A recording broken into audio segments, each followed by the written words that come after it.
The next item is the Educational Technology Advisory Council. Dr. Pilch. Thank you, Mr. DeWitt. You just heard a brief update regarding the work of the District Curriculum Council, and working alongside this council is the Educational Technology Advisory Council. And regardless of our limited funds, this is the team of staff who make sure that we are on the cutting edge in terms of technology in our school district. They do the research, they do the review, and they are the ones who push us to make sure we're doing everything we can around educational technology. I'm pleased to introduce Dagan Andrews, who will provide you a little bit of an update and then introduce the Educational Technology Advisory Council. Dagan?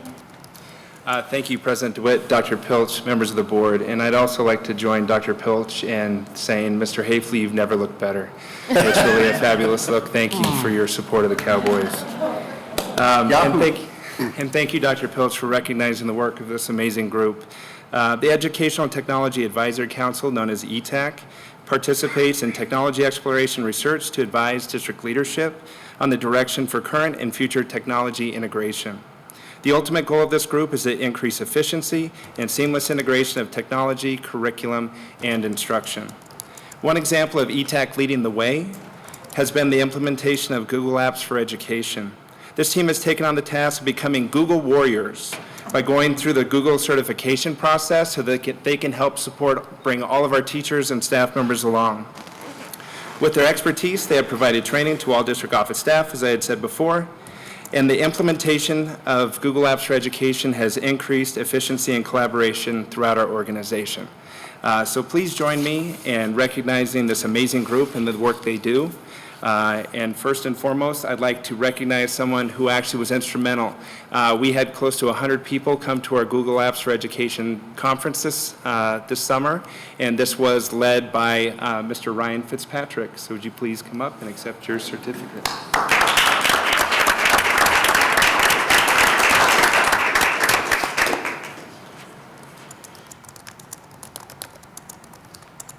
The next person I'd like to recognize is Tammy Hermance.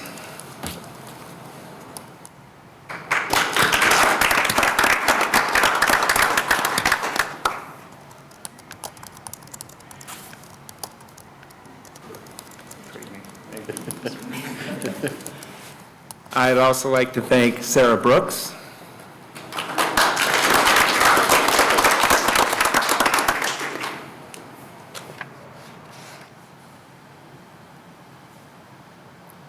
Insoon Olson.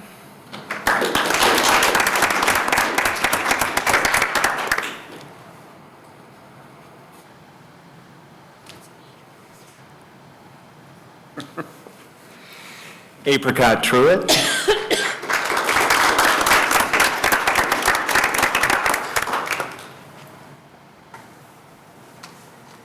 And last but not least, Sharon Wright.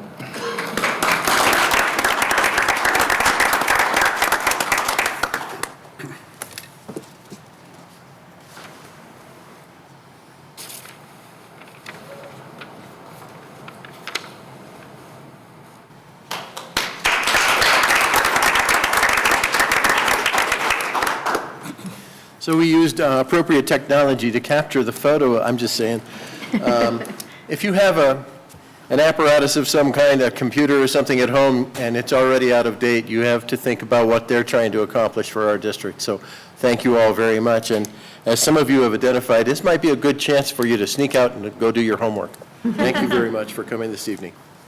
The next item, Dr. Pilch, is something pretty exciting too. It's about our blended learning, and I think we've got an update coming. Yes, we do. You know, I'll keep this very brief, but we are so excited that we've implemented blended learning in 10 of our elementary, K-8, and middle schools. And, you know, we're doing this with the very limited resources, the support of donors, the support of our Success Foundation. And the work that is going on in these schools is truly unprecedented. We are seeing remarkable gains in some of our elementary schools, those schools that are doing blended learning in relation to our English language development, as well as in relation to our mathematics. And so pretty excited to have Dagan come to the podium again here for you. And Mr. Andrews will give us a bit of an update and let you know what we're in store for next. Great, thank you for having me. Again, Good evening. Good to see you, Dr. Pilch, President DeWitt, members of the Board of Education. I'm really excited, just as Dr. Pilch has just talked about, on sharing with you the progress that we've made with blended learning in our district. Blended learning, the thoughtful integration of teacher instruction with digital content to personalized learning, is a strategy that lives inside of Innovation 2020, our strategic plan. Blended learning connects to Innovation 2020 by helping address Priority 1, personalized learning, under the goal of student learning and achievement. There have been many attempts to create more personalized learning environments. However, most of these attempts have not been successful because of the additional demands it puts on teachers to provide each student what they need when they need it. Blended learning, however, allows teachers to balance the increased demands by having digital content take on some of the instructional load. We are in our 4th year of implementation. Year 1 was a planning year, and this table represents the pilots we put into place over the last 3 years. In the 4 years of this journey of innovation, we have learned a lot as we have implemented in 17 of our 26 schools, including 6 schools launching just this year. Bella Romero, highlighted in orange, is our most sophisticated and mature implementation of blended learning. This was made possible through hundreds of thousands of dollars provided by an individual community member who supported the necessary devices, infrastructure, digital content, and professional development to deliver a more personalized learning experience for our students. Through generous community support through the Success Foundation, we were able to more fully launch all of our middle schools this past year, as well as the launch of 2 additional elementary schools. The schools highlighted in yellow represent implementations that would not have been possible without the support of private donors. While blended learning is being implemented in all of these schools, it's important to note that the 6 elementary schools are only implementing blended learning in 3 of the 6 grade levels due to funding availability for devices and content, as well as the limitations of our UNC evaluation study.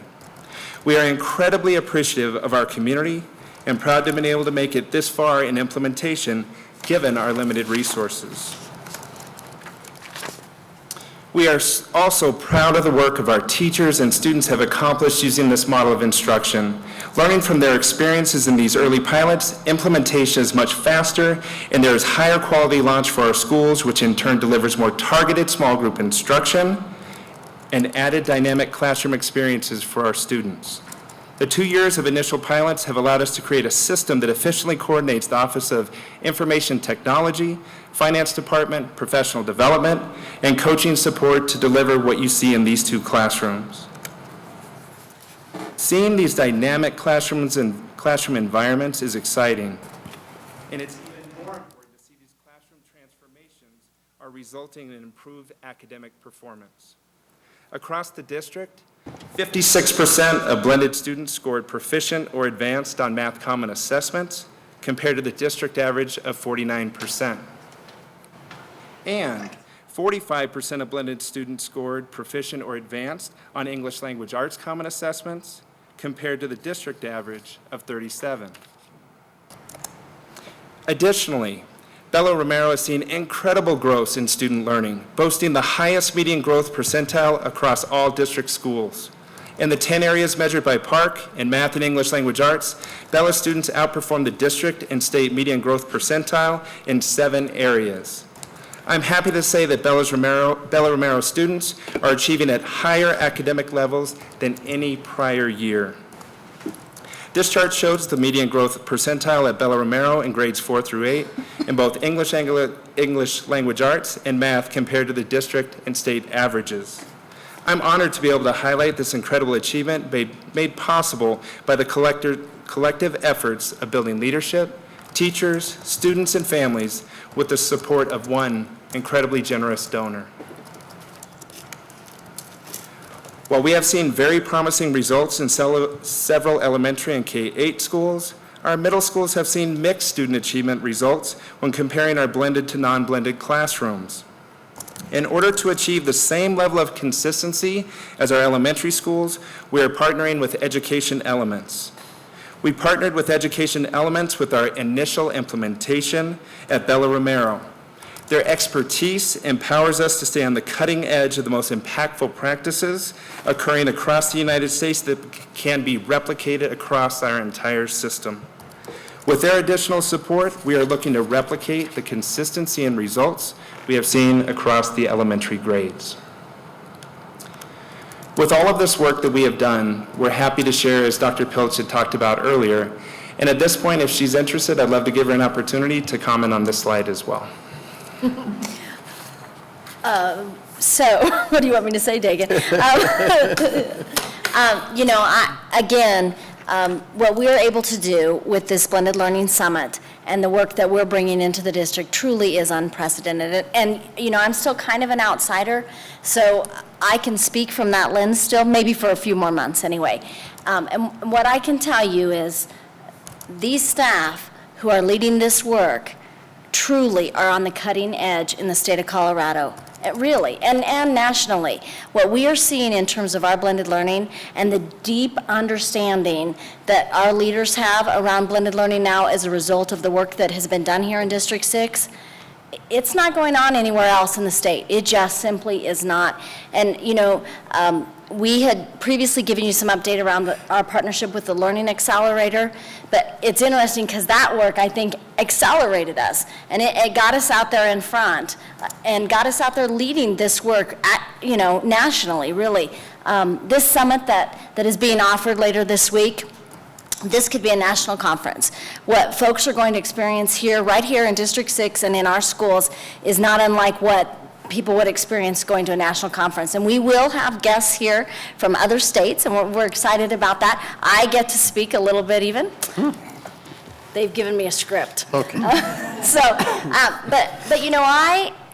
want you to beam a little bit when you think about the courageous decisions you have made around making sure kids get the technology that they need and that teachers have the training they need. It has impacted us significantly, and we are a leader in the state in blended learning because of the commitment you all have made and because of the amazing staff and the work that they have done. So I can't take credit. I just get to brag about it now. I can't take credit for this, but you all as a Board of Education, you can take credit for this. You can. So thank you to you all, and thank you, Dagan, to you and your staff, and to all those teachers and principals out there who've been willing to take the risk and to lead in this important initiative that really is about personalizing learning for each and every student. Comments or questions? Dagan, thank you so very Don't much. get far away, Dagan. Oh, I'm sorry. I can't. Where's my button? Well, we're hiding things from one another, but I will call on you. Oh, okay. I will call on you, I'll do Mr. the old Lydiak. lower technology. We need some help. I finally found my button. Okay. I don't know where to begin other than this is a major point of pride, and it has been a lot of hard work over many years. Some lessons learned, and really the lesson learned was that we had to pioneer our own way, and I really do applaud our staff and our teachers and our community for supporting this, our foundation. I can't find the words to express the excitement around this, and just to see the impact and to see the data. That's what we've been holding our breath for. And not only that, but I appreciate you touching on the point that this is a costly endeavor, and it's going to take a lot of resources, and yet it is making such an impactful effect and impact on our students. So, wow, this is exciting. It is. So, Thanks, Mr. Lydiak. Julia? Well, that phrase, blended learning, that idea of the best practices of a teacher and also the opportunities for technology to really personalize and level with that student and what they need. What an exciting opportunity for our kids, and what a perfect fit for the mission and the vision of our school district. So thank you for your tenacity of staying with this and catching fire with so many other educators of the possibilities that this holds for our students. Really appreciate that. But of course, I've got to follow up on a few things. So tell us a little bit about the UNC study and where that is currently and where that's headed. Yeah, so we are currently performing a random control trial. And so we have our 6 schools that are implementing, and grade levels were randomly selected in K-6. And so each school will implement in 3 grade levels so that we have a control and a treatment group. And so we're looking very carefully, and it's really with the early promising results that we started with that made it time to really take a deeper look and study and controls for some other variables by randomly selecting teachers and classrooms into it. That a really nice, deep look into what causes all this learning related to that, identifying those variables, and how that's so helpful for us as a district, but also what that kind of information that can be shared across the nation. Okay, so another piece. You had identified a couple other variables that lead to this: the devices, the infrastructure, the digital content, and the professional development. I know that at one point we were somewhat frustrated with the digital content, what resources were out there that were really showing promise. Where do we stand now with that environment? Are there more products out there that are available, or is it still somewhat limited? There's been an incredible explosion in terms of digital content and the quality of digital content that's out there. And so we're really excited about the additional resources that are coming online. And so part of the work of ETAC and the rest of the groups out here and teacher groups will be to continue to vet digital content to make sure that we're providing the best possible content for our students to keep moving them forward. Thank you. Thank you. Mr. Hafley. Please know that I'm excited to be supporting your alma mater tonight. Thank you. You know, I'd like to thank you, Dagan, and you're a very humble person, and you have been the trendsetter and the visionary for this during our foray into blended learning. And you should be very proud of yourself and how you've led the people that you work with, and they should be excited. And, you know, we provided an opportunity for educators to leave their comfort zone to become successful based on the quality of the PD that we provide for them. And so to all of you, I'd like to say thank you.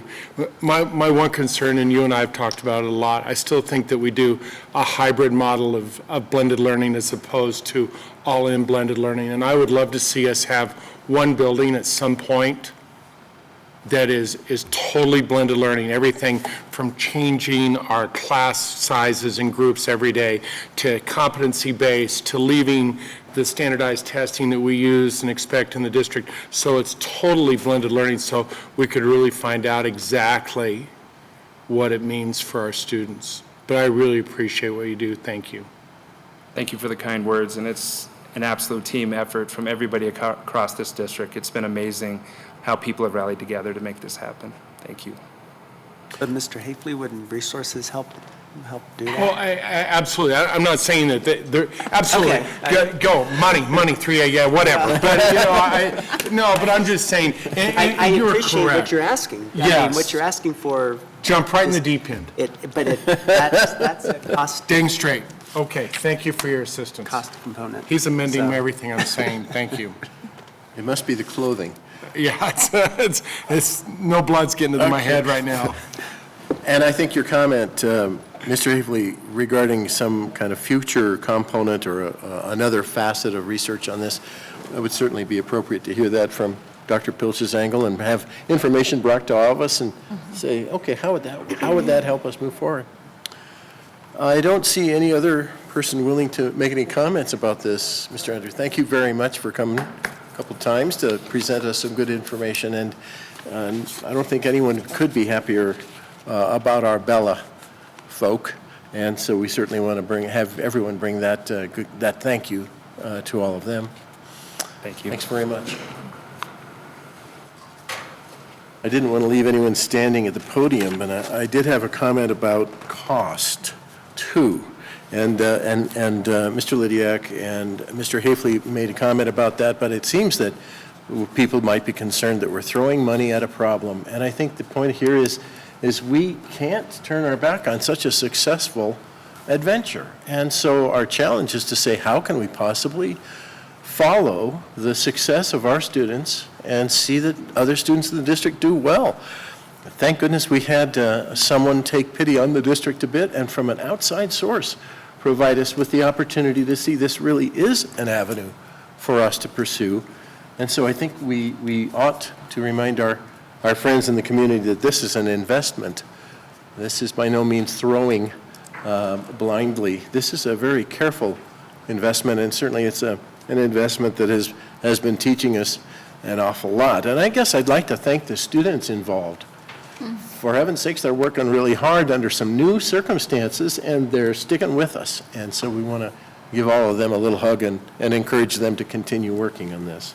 So that was my comment on that adventure. And you know, we've run out of agenda, which is tragic, but this meeting is adjourned.